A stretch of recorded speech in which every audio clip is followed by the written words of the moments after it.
Selamat datang kembali di YouTube channel Yuni Syafira. Di video kali ini aku mau bahas tentang bahaya diet 500 kalori. Simak videonya sampai selesai ya. Kunci untuk menurunkan berat badan adalah defisit kalori. Mengurangi jumlah kalori harian supaya tubuh membakar cadangan energi atau lemak untuk turun berat badan. Akan tetapi di tahun 2020 ini banyak yang diet di bawah angka BMR. Diet 500 kalori, diet 900 kalori, dan diet yang lagi viral, diet yang hanya mengkonsumsi 500 kalori sehari. Sebenarnya ada bahayanya nggak sih untuk tubuh kita diet 500 kalori? Simak videonya sampai selesai dan jangan di skip ya teman-teman. Di grup Facebook diet defisit kalori, banyak teman-teman yang hanya mengkonsumsi 600, 700, 800 kalori per hari. Jauh dari angka BMR-nya, di bawah angka BMR. Sebenarnya apa sih BMR itu? BMR adalah basal metabolic rate, angka di mana yang diperlukan tubuh untuk bekerja 24 jam. Di saat kamu tidur pun, tubuh ini bekerja seperti membakar kalori, seperti memompa jantung, bernapas, merubah suhu, dan masih banyak lagi. Nah, wanita itu umumnya BMR-nya 1100 atau 1200. Akan tetapi, seseorang yang sudah tahu kalori atau defisit kalori, karena hanya ingin turun berat badan cepat, mereka memangkas kalori terlalu ekstrim. Artinya, makan di bawah BMR atau diet 500 kalori. Untuk jangka panjang, apakah diet ini berbahaya? Jelas, sangat berbahaya sekali. Jangan tergiur dengan diet yang lagi viral. Seseorang yang berhasil menurunkan berat badan belasan kilo hanya dalam 1 bulan. Bahkan ada yang bilang turun 15 kilo dalam waktu 1 bulan teman-teman. 30 hari 15 kilo. Dietnya bagaimana? Pasti deh memangkas jumlah kalori terlalu ekstrim. Apa saja sih bahayanya? Yang pertama, metabolisme tubuh akan rusak.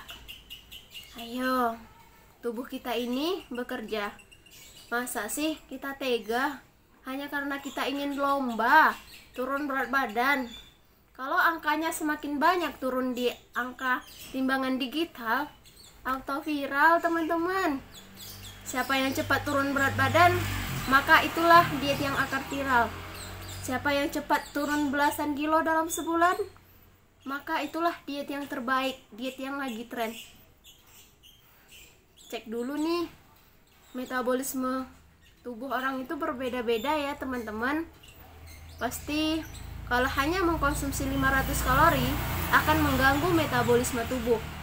Setelah metabolisme tubuh terganggu, akan ada efek yang mengikutinya. Seperti tubuh kekurangan nutrisi, berat badan akan stuck, berat badan akan naik 2 kali lipat, organ-organ tubuh akan terganggu, osteoporosis dan lain sebagainya. Nah, apakah teman-teman mau diet seperti itu? Tapi kak, aku diet itu cepat loh kak turun berat badannya.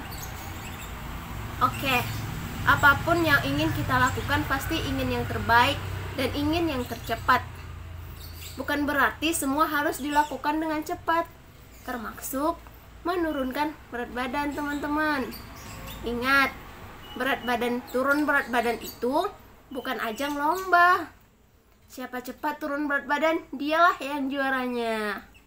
Yeay. Dan begitu ya teman-teman.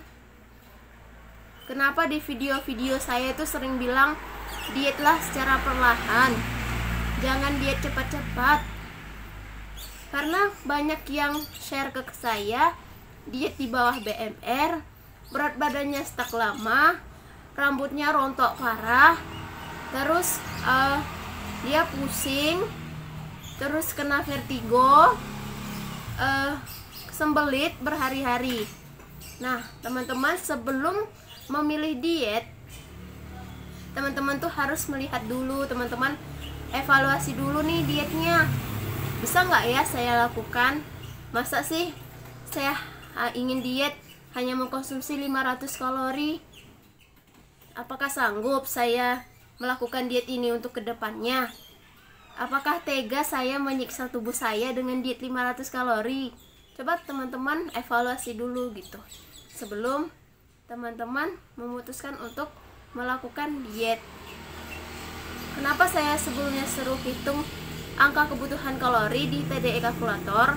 Pasti kebutuhan kalori seseorang itu akan tinggi daripada BMR-nya sesuai dengan aktivitas. Nah, kalau seseorang hanya mengkonsumsi di bawah BMR, basal metabolic rate, pasti akan ada bahayanya. Jangan karena diet yang lagi viral, jangan karena diet yang ingin cepat turun berat badan, teman-teman ikut. Belum tentu sama ya metabolisme setiap orang itu. Si A turun nih 15 kilo dalam 1 bulan, si B ikut diet si A, belum tentu sama turunnya gitu. Jangan karena kata cepat teman-teman ingin langsung aku coba diet ini gitu. Kita nggak tahu penerimaan tubuh kita itu bagaimana teman-teman. Jadi itu bahayanya diet di bawah BMR. Selain itu terganggunya beban mental gitu. 500 kalori itu sangat sedikit loh teman-teman. Tubuh kita aja bekerja 24 jam. Kita kasih asupannya 500 kalori. Iya, di depan bahagia nih, aku turun banyak, 15 kilo 1 bulan, 20 kilo 1 bulan. Di belakangnya bagaimana beban mentalnya? Bisa tidur tidak?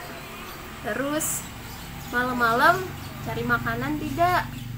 Nah, beban mental itu juga berpengaruh ya terhadap diet kita teman-teman. Nah, yang ketiga yaitu akan terjadinya kalap saat diet 500 kalori. Mungkin di awal-awal viral ya, turun berat badan 15 kilo.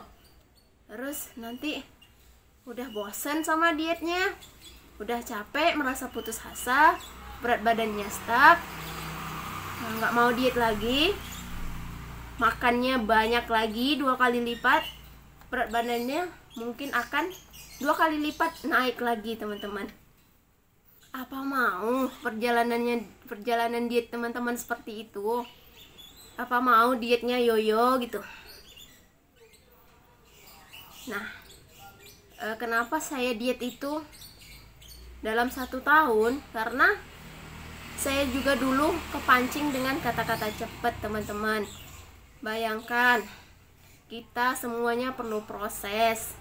Saat kita masak mie nih, kalau proses sabar, tentu hasilnya lebih enak. Coba kita masak dengan proses terburu-buru, sama jadi mie juga, tapi rasanya tentu berbeda kan teman-teman. Nah, begitu juga dengan proses penurunan berat badan.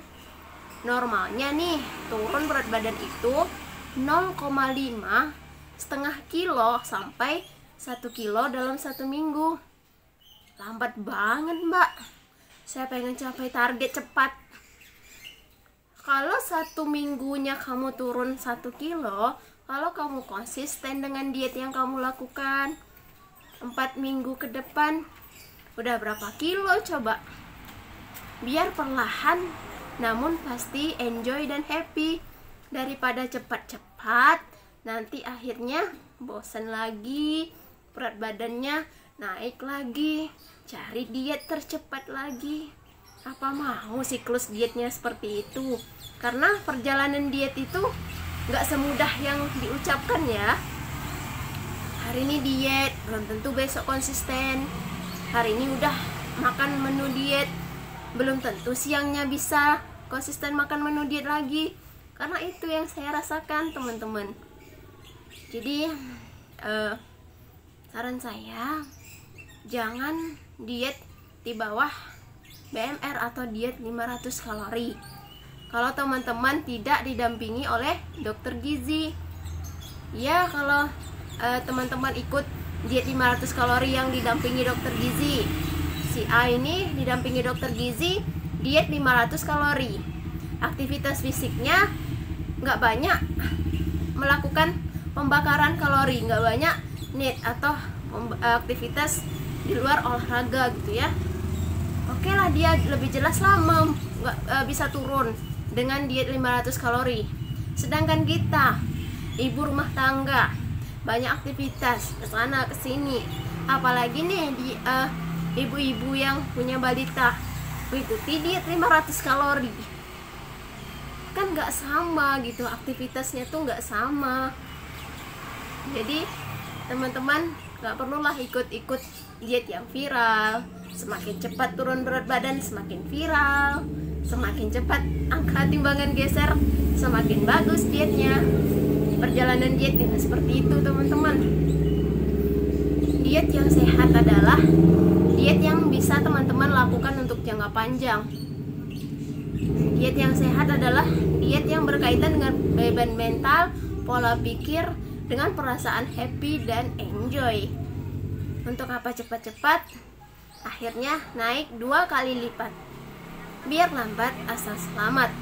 Tak semua hal yang kita lakukan itu harus terburu-buru, termasuk diet.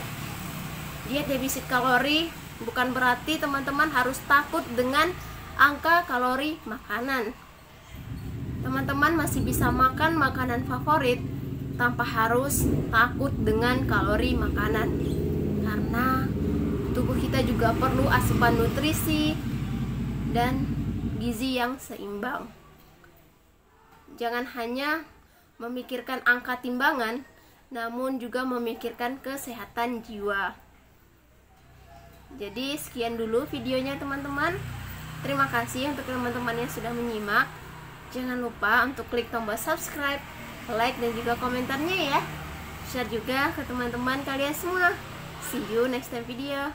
Dah, assalamualaikum semuanya. Haha.